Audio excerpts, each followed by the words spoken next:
कार्तिक मास पुण्य फल, आंवला नवमी आए, धूप आंवला वृक्ष को सुख सौभाग्य बढ़ाए। हरे कृष्णा। कार्तिक मास के शुक्ल पक्ष की नवमी तिथि को अक्षय नवमी या आंवला नवमी या कुष्मांडा नवमी मनाई जाती है।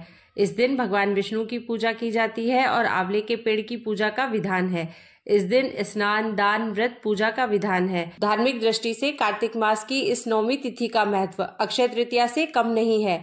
कहते हैं जो लोग दीपावली पर भगवान विष्णु और देवी लक्ष्मी जी की कृपा पाने से वंचित रह गए हों, उनके लिए अक्षय नवमी एक बहुत बड़ा अवसर होता है, जब आप आसानी से श्री लक्ष्मी नारायण भगवान की कृपा प्राप्त कर सकते हैं। अक्षय तृतीया के समान ही अक्षय नवमी के दिन किए गए पुण्य का प्रभाव कभी क्षय नहीं होता, यानी नष्ट नहीं होता। पुण्य प्राप्ति के लिए आपको बस इतना करना है कि आंवले के पेड़ की विधि विधान से सच्चे मन और श्रद्धा से पूजा करें।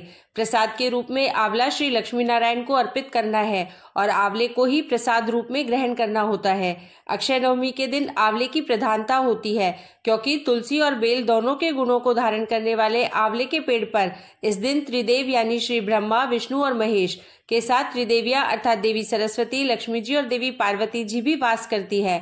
आंवला नवमी के दिन आंवले के इस महत्व को लेकर जो कथा पुराणों में बताई गई है, उसके अनुसार आंवला भी दिव्य फल है, जैसे कि रुद्राक्ष होता है। जैसे भगवान शिव के आंसुओं से रुद्राक्ष का वृक्ष अस्तित्व में आया, उसी प्रकार ब्रह्मा जी के आंसुओं से दिव्य फल आंवले की उत्पत्ति हुई। जब ब्रह्मा जी भगवान विष्णु के ध्यान में लीन थे, तब उनके नेत्रों से अचानक भक्ति भाव से आंसू की 2 बूंदें धरती पर टपक पड़ी। ब्रह्मा जी के आंसुओं से ही आंवले का वृक्ष कार्तिक शुक्ल नवमी तिथि को प्रकट हुआ था, इसलिए इस दिन आंवले की पूजा का विधान है। ऐसी भी मान्यता है कि इस दिन भगवान श्री कृष्ण अपनी बाल लीलाओं का त्याग करके वृंदावन की गलियों को छोड़कर मथुरा गए थे। आंवला नवमी के दिन से ही द्वापर युग का प्रारंभ हुआ, यह भी माना जाता है। और इस युग में भगवान श्री हरि विष्णु के 8वें अवतार भगवान श्री कृष्ण ने जन्म लिया था। आंवला नवमी के दिन से ही वृंदावन परिक्रमा भी प्रारंभ होती है और इस दिन ही आदि शंकराचार्य ने एक वृद्धा की गरीबी दूर करने के लिए स्वर्ण के आंवला फलों की वर्षा कराई थी। इस दिन आंवले की पूजा करने से, आंवले के फलों का सेवन करने से सभी प्रकार की मनोकामनाएं पूर्ण हो जाती है। सुहागिन महिलाओं को अखंड सुहाग की प्राप्ति, निर्धनों को धन की प्राप्ति और संतानहीनों को संतान की भी प्राप्ति होती है। इस दिन पूजा करने के लिए आंवले के पेड़ का होना जरूरी है।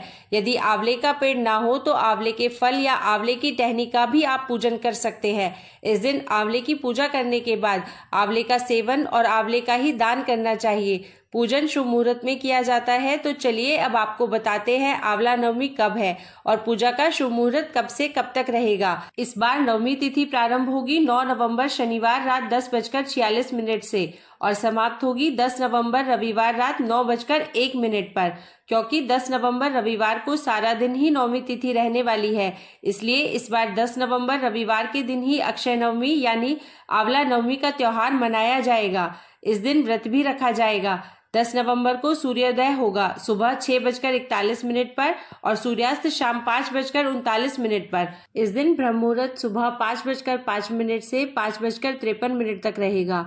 अमृत काल सुबह 2:52 से 4:22 तक और अभिजीत मुहूर्त सुबह 11:48 से 12:32 तक रहेगा। इस दिन घनिष्ठा नक्षत्र सुबह 10:59 तक रहेगा।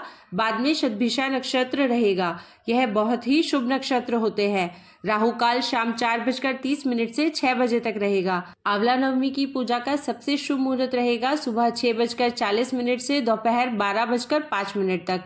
विजय मुहूर्त दोपहर 1:53 से 2:36 तक रहेगा। गोधूली बेला, जिसमें आप शाम के समय भी दीपदान कर सकते हैं, शाम को 5:30 से 5:56 तक रहेगी। आंवला नवमी के दिन यदि आंवले के पेड़ के नीचे बैठकर पितरों के निमित्त दान, तर्पण, श्राद्ध कर्म आदि किए जाए या फिर पितरों के नाम से इस दिन कुछ दान किया जाए तो पितरों को भी तृप्ति मिलती है। इस दिन आंवले के पेड़ के नीचे खाना बनाकर खाने का भी विधान है, लेकिन यदि सुविधा ना हो तो आप आंवले के पेड़ के नीचे खाना ना बनाएं, परंतु आप अपने घर से सात्विक भोजन बनाकर ले जाएं और आंवले की पूजा करने के बाद आंवले के पेड़ के नीचे बैठकर खाना जरूर खाएं। तो यह थी आज की वीडियो। इस दिन हमारे चैनल पर कथा भी सुनाई जाएगी, आप उसे जरूर सुनिएगा। धन्यवाद।